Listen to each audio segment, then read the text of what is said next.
Salve galera, tudo bom? Eu sou o Felipe e esse é mais um vídeo do nosso canal Narrador de RPG falando sobre o aplicativo de Vampiro à Máscara, um jogo interativo para celular que está dando bastante o que falar. Se você já conhece o nosso canal, deixa o seu like agora para ajudar a gente. E se você é novo por aqui, se inscreve, assim você não vai perder os nossos próximos vídeos que vem por aí. Nas lojas de Android e iOS, você vai encontrar esse aplicativo com o nome Vampire Prelude. Mas o nome da história em si que é tratada nesse jogo é Nós comemos sangue e todos os nossos amigos estão mortos. Nós já mencionamos esse aplicativo há alguns vídeos atrás, quando a gente comentou sobre as bases lógicas do cenário.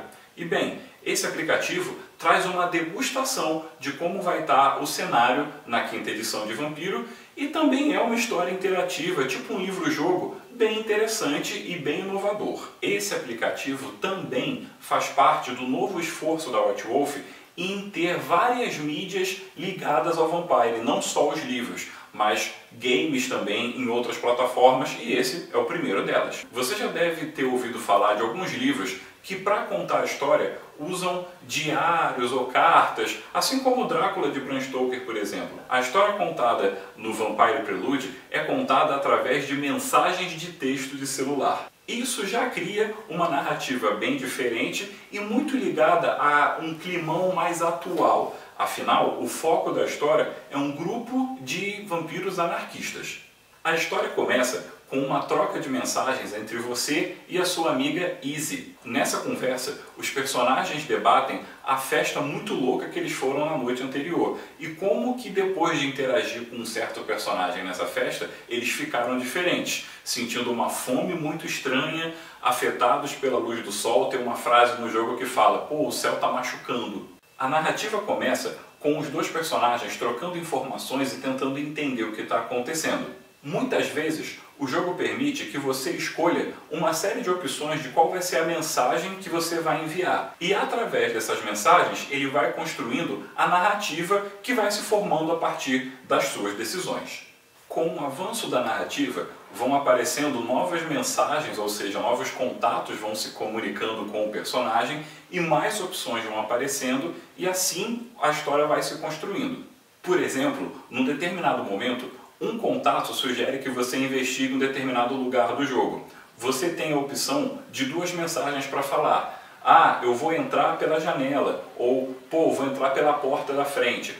Baseado na sua escolha, a próxima mensagem já é uma mensagem automática que o seu personagem vai mandar dizendo que ele se deu bem, a história continua, ou que deu algum problema muito grande. A tela de game over nesses casos é bem interessante. O celular treme, sai do ar, aparecem gotas de sangue pela tela e uma notícia, como se fosse uma notícia de internet, de jornal, falando que você foi encontrado morto em situações estranhas e por aí vai.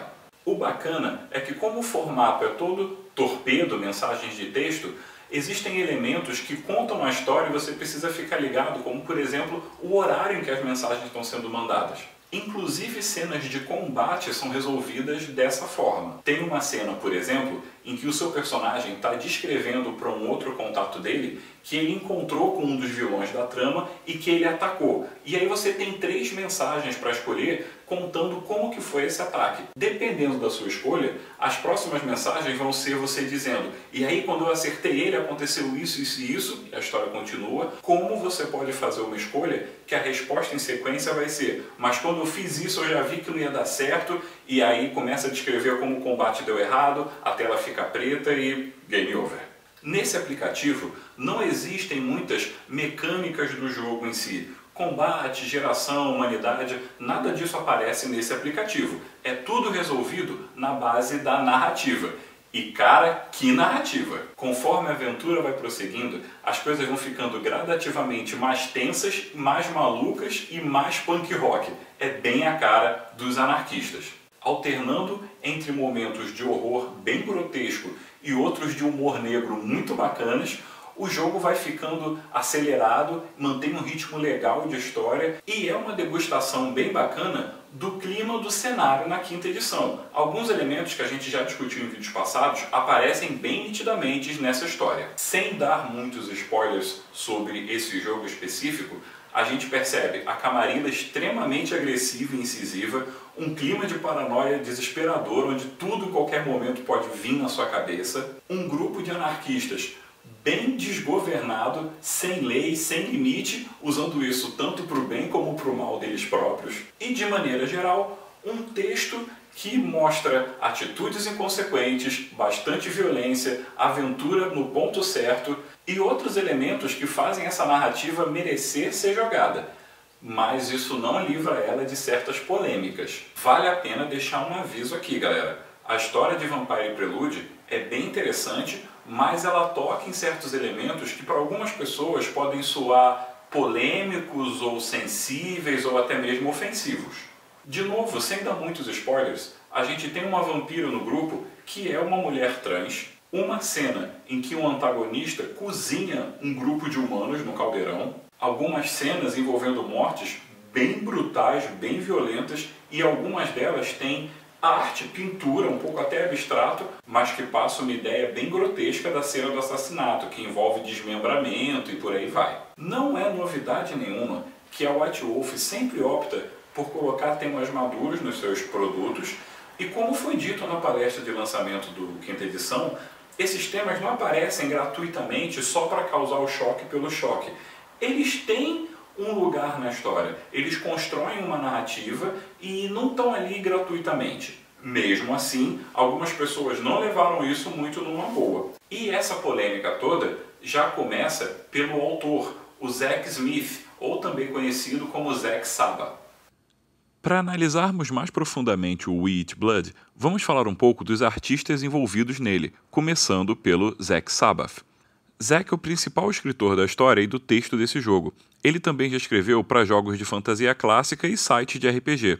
Zack também faz ilustrações, misturando fotografias com seus traços bem caóticos.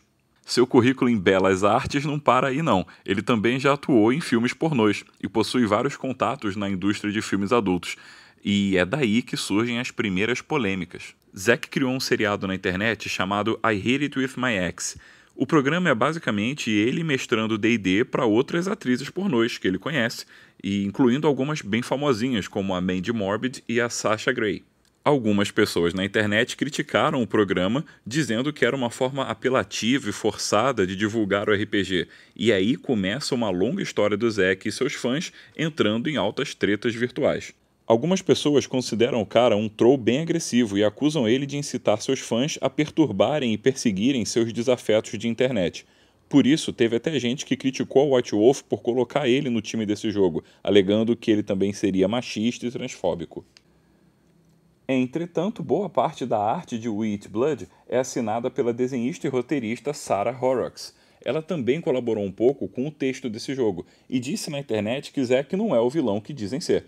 Aliás, a própria Sarah é uma mulher trans e, pelo que parece, ela tem uma boa amizade com o escritor. Falando em Sarah Horrocks, se você curte quadrinhos com temas ligados ao ocultismo, bizarrices e arte bem nervosa, não deixe de conferir os trabalhos dela, que são bem caóticos, bem perturbados e super interessantes. Frente à resposta dos fãs, a White Wolf fez um pronunciamento na página deles quando o jogo foi lançado, dizendo que já havia se reunido com os artistas, conversado sobre essa polêmica e tomado as medidas necessárias para que isso não se multiplicasse, não se alastrasse. Entretanto, esse episódio todo traz dois pontos que, ao meu ver, são bastante interessantes. E é interessante termos a contribuição de artistas que não vêm dos meios mais tradicionais e sim representam essa ala mais underground, diferente e que trazem a experiência deles e a visão deles para o jogo.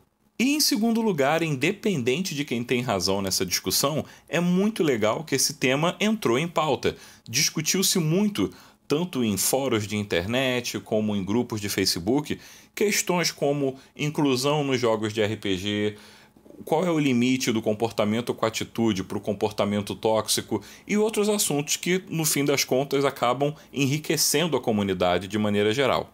Pessoalmente, galera, eu acho que essa intriga e essa controvérsia toda saiu um pouco da proporção, afinal os jogadores entendem que a White Wolf tem uma pegada mais madura, mais sinistra às vezes em alguns materiais. Entretanto, a White Wolf aprendeu muito bem com essa lição, que talvez seja mais importante em próximos produtos colocar avisos mais claros, os tais trigger warnings que fazem a diferença para muita gente. Algumas pessoas, afinal, têm todo o direito de não se sentir confortáveis com certos materiais e ninguém é obrigado a saber o tipo de material que está contido naquele programa ou naquele livro. A White Wolf já até revelou alguns ícones que eles vão usar em produtos futuros para evitar essa controvérsia.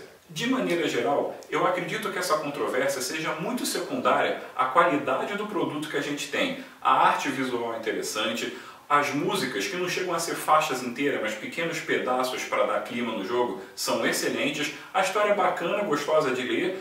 Não há muita variedade de escolhas para você fazer ao longo da narrativa, mas no fim das contas ela te dá a sensação de um vampiro jovem começando a descobrir os poderes, sem eira nem beira, numa cidade muito maluca, onde estão atrás dele e ele precisa aprender a se virar. Dá uma degustação legal do que vai ser a quinta edição e, em si, é um aplicativo bem bacana. Bem, galera, espero que vocês tenham achado esse vídeo interessante, onde a gente comentou um pouco sobre essas controvérsias.